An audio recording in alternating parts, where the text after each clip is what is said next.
खुलुमबाय। क'क्राझ एबा खांखमा जनता पार्टी मुंनि एकाउन्ट खुलिनानै फाउन्डार एबा बिगोमाया खैफोदावसो गोग्लैबाय होननानै जोङो मिथिनो मोन्दों। बे खांखमा एबा क'क्राझ जनता पार्टी मुंनि एकाउन्टनि बिगोमानि मुङा जाबाय अभिजित दिपकि। बिथांनि एकाउन्टआ सानबायावनो भाइरेल जानानै 20 मिलियननिबो बारा फलोवार्स मोननो हादों। बेखौ नुनानै इन्डिया सरकारा बेखौ बन्द' खालामनाय बायदि खालामबाय होननानै जोङो मिथिनो मोन्दों। माने बिथांनि एकाउन्टआ इन्डियायाव सोलिया, नाथाय बे एकाउन्टखौ गुबुन हादोरावसो सोलिबाय थादों होननानै जोङो मिथिनो मोन्दों। आरो इन्डिया हादोराव बे एकाउन्टखौ नायनोब्ला VPN जोंसो बे एकाउन्टखौ इन्डियायाव नायनो हायो। बे एकाउन्टखौ बानायग्राया आमेरिकायाव थायो। बिथाङा महाराष्ट्रनि। बिथाङा मैया बुंनाय बायदिब्ला बिथाङा आमेरिकायाव ग्रेजुवेट फरायनो थांदोंमोन आरो बिथाङा आमेरिकायाव ग्रेजुवेसनखौ कमप्लिट खालामबाय आरो दा बिथाङा फैगौ दानाव इन्डियायाव फैफिननो हागौ।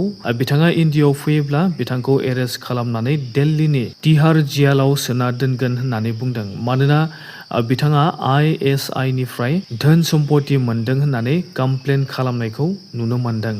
नाथाय बेफोर बेसेबां सैथो आरो बिथांखौ थारैनो एरेस्ट खालाममारगोन ना मारा बेखौ जों उनावसो नुनो मोनसिगोन। क'क्राझ जनता पार्टीनि फाउन्डारा इन्डियायाव हायनो गिनाय मोन्दों, मानोना बिथांखौ जेलाव सोना दोननो हागौ होननानै बिथाङा गावखौनो सन्देह खालामदों। BTCआव हाग्रामा महिलारि बिथांनि मजबुत सरकार थासेयावबो बर' मिडियाम स्कुलफोरा बन्द' जालांगासिनो दङ। बेबायदिनो तामुलपुर जिल्लानि सिङाव थानाय दैमालु LP स्कुला बन्द' जाबाय होननानै रायजो राजाफोरा बुंदों। बे LP स्कुला 40 बोसोर सोलिबोदोंमोन, नाथाय फोरोंगिरि गैयैनि जाहोनाव एबा फोरोंगिरिखौ गुबुनाव ट्रेन्सफार खालामनायनि जाहोनाव बे बड' LP स्कुला बन्द' जाबाय होननानै जोङो मिथिनो मोन्दों। जोंनि BTCआव गोबां बड' मिडियाम स्कुलफोर दङ, जेराव फोरोंगिरि गैया आरो खायफा स्कुलाव फरायसाफोर गैया। बेनिखायनो बड' मिडियाम स्कुलफोरा बन्द' जालांगासिनो दङ। बेनि सायाव BTC सरकारा नोजोर होआब्ला बड' मिडियाम स्कुलफोरा जोबलांनो हागौ एबा बन्द' जाजोबनो हागौ। ACS अफिसार लासित कुमार दास बिथांखौ एन्टि कारापसन टीमआ मैया एरेस्ट खालामबाय, मानोना बिथाङा हाखौ ट्रेन्सफार खालामना होनो थाखाय सासे सुबुंनिफ्राय NOC सार्टिफिकेटनि थाखाय 1 लाख रां दाबिदोंमोन, नाथाय 50,000 राङाव ACS अफिसारा NOC होनो राजि जादोंमोन। बेबायदिनो मैया ACS अफिसार लासित कुमार दास बिथाङा मैया 45,000 रां लानाय समाव एरेस्ट खालामजानो गोनां जाबाय। बिथाङा लेन्ड रेकर्ड एन्ड सार्भे अफिसनि एसिस्टेन्ट डाइरेक्टरेट। बिथांखौ गुवाहाटीआव एरेस्ट खालामदों आरो एन्टि कारापसन टीमआ बिथांनि न'निफ्राय 48 लाखनिबो बारा रां मोननो हादों आरो आधा केजि एबा हाफ केजिनिबो बारा सना मोनदों आरो लोगोसे फिक्स डिप'जिटआव 80 लाख रां दोननाय एकाउन्टबो बिथांनि न'निफ्राय मोननो हादों आरो बिथांनि न'आव रां सानग्रा मेसिनबो मोननो हादों। ACS अफिसार लासित कुमार दास बिथाङा 45,000 रां घुस लानानै बिथाङा मैया एन्टि कारापसन टीमजों एरेस्ट खालामजानो गोनां जाबाय। मैया आसाम एसेम्बलि सेसननि नैथि सानाव सरकारनि बेरेखा MLAफोरा एसेम्बलियाव पेट्रल डिजेलनि बेसेन बारिनायखौ लानानै आरो मुवा बेसादनि बेसेन बारिनायखौ लानानै गोबां दावराव खालामदों आरो लोगोसे आसाम एसेम्बलि सिंनिफ्राय ओंखारबोनानै बाहेरावबो MLAफोरा धर्ना होनायखौ जोङो मैया नुनो मोन्दों।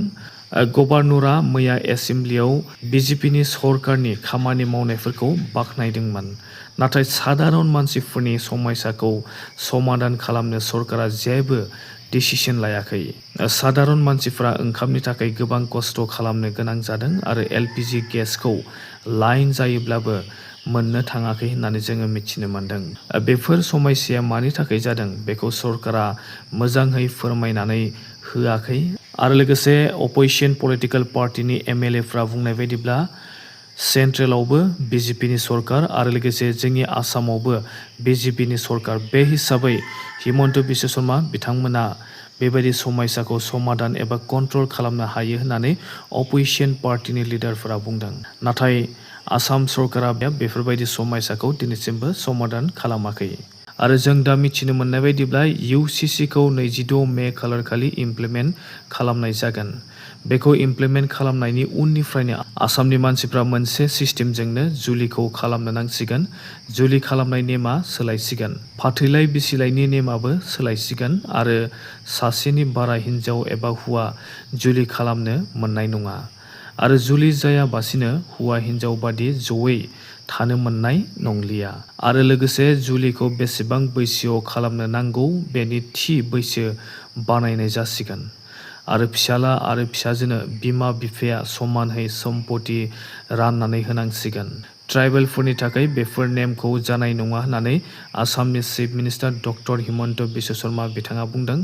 थारैनो ट्राइबेल सुबुंफोरनियाव बेफोर नेमा जामारगोन ना जामारा बेखौ जोङो 26 मे खालार खालिसो जोङो नुनो मोनसिगोन।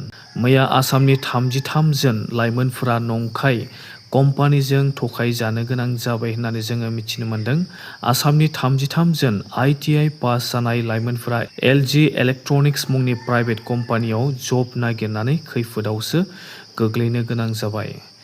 LG इलेक्ट्रनिकआ प्राइभेट जब दिहुनदोंमोन आरो बेथनखौ दान मोनफ्रोमबो 27,500 रां होनाय जागोन होननानै बिथांमोना फोसावदोंमोन।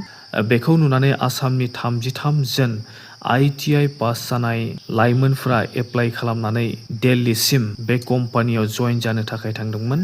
दिल्लीयाव बिथांमोना जइन जानो थांनाय समाव बिथांमोनखौ सासे मानसिया लोगो हमनानै बिथांमोनखौ मोनसे जायगायाव लानानै थांदोंमोन आरो बिथांमोननिफ्राय ड्रेसनि मुङै 6,000 रां बिनानैबो लादोंमोन।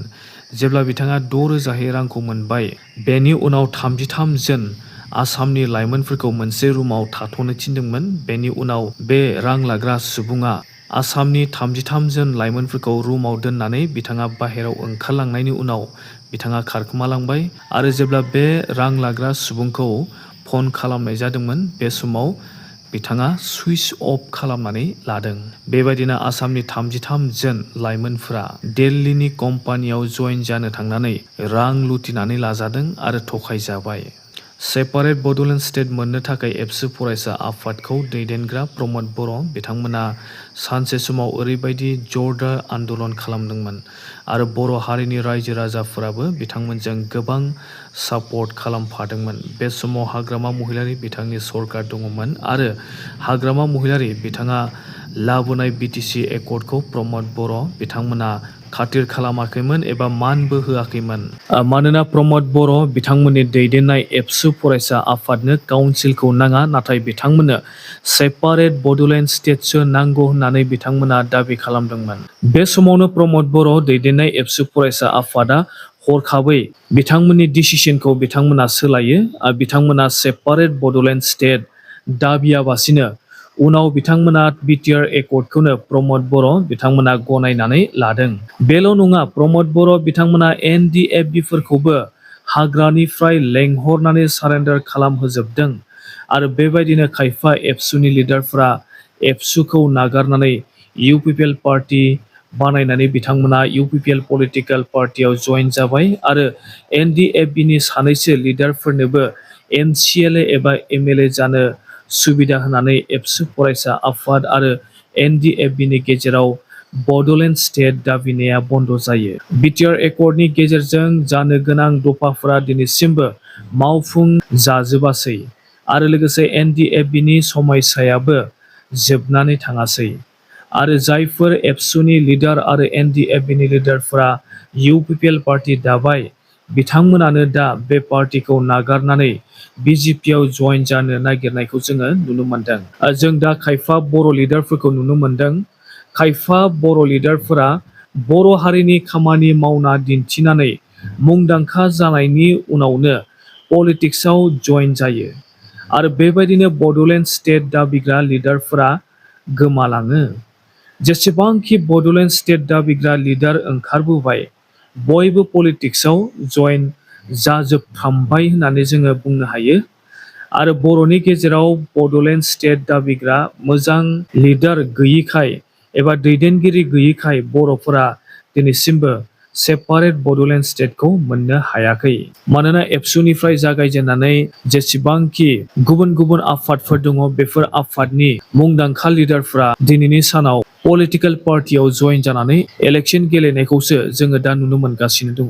बेखौ लानानै नोंथांमोना मा बुंनो सानदों? थारैनो जोंनि बर'फोरनि गेजेराव थानाय जेसेबांखि लिडारफोर दङ, बिथांमोना ओरैनो गावखौ मुंदांखा खालामनो थाखायसो बिथांमोना आन्दलन खालामफ्लायो नामा?